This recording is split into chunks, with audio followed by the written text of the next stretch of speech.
ইরানের প্রেসিডেন্ট ইব্রাহিম রাইসিকে নিয়ে বিধ্বস্ত হওয়া হেলিকপ্টারটি ছিল 60-এর দশকের। সামরিক বিশ্লেষক সেড্রিক লেইটনের বরাত দিয়ে এ তথ্য জানিয়েছে মার্কিন সম্প্রচার মাধ্যম সিএনএন। মার্কিন বিমান বাহিনীর অবসরপ্রাপ্ত কর্নেল সেড্রিক লেইটন সিএনএনকে বলেন, রাইসি যে হেলিকপ্টারে ভ্রমণ করছিলেন সেটি সম্ভবত বেল 212 মডেলের একটি হেলিকপ্টার। এটি 1960-এর দশকের শেষ থেকে পরিচালিত হচ্ছিল।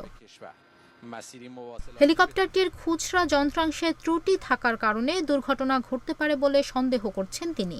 সেড্রিক লেইটন বলেন, হেলিকপ্টারটি পুরনো মডেলের হওয়ায় এর অধিকাংশ যন্ত্রাংশ পাওয়া যায় না। এই মডেলের হেলিকপ্টার প্রথমে আমেরিকা তৈরি করেছিল, এরপর কানাডাতেও উৎপাদিত হয়েছে। সেড্রিক লেইটন আরও জানান, 1976 সালে ইরান প্রথম এই হেলিকপ্টারটি ব্যবহার করতে শুরু করেছিল। তার আগে হেলিকপ্টারটি মার্কিন বিমান বাহিনী ব্যবহার করেছিল। মার্কিন বিমান বাহিনীর এই সামরিক বিশ্লেষক বলেন, ইরানের ওপর মার্কিন নিষেধাজ্ঞার কারণে হেলিকপ্টারটির যন্ত্রাংশ পাওয়া আরও কঠিন হয়ে পড়েছিল। এর সঙ্গে যুক্ত হয়েছে বৈরী আবহাওয়া। কয়েকদিন ধরে ইরানের আজারবাইজান প্রদেশে খারাপ আবহাওয়া বিরাজ করছিল। এই সব কিছু মিলিয়ে সম্ভবত দুর্ঘটনাটি ঘটেছে। রোববার ইরানের প্রেসিডেন্ট ইব্রাহিম রাইসি একটি বাঁধ উদ্বোধন করতে আজারবাইজান সীমান্তবর্তী এলাকায় গিয়েছিলেন। সেখানে আজারবাইজানের প্রেসিডেন্ট ইলহাম আলিয়েভও ছিলেন।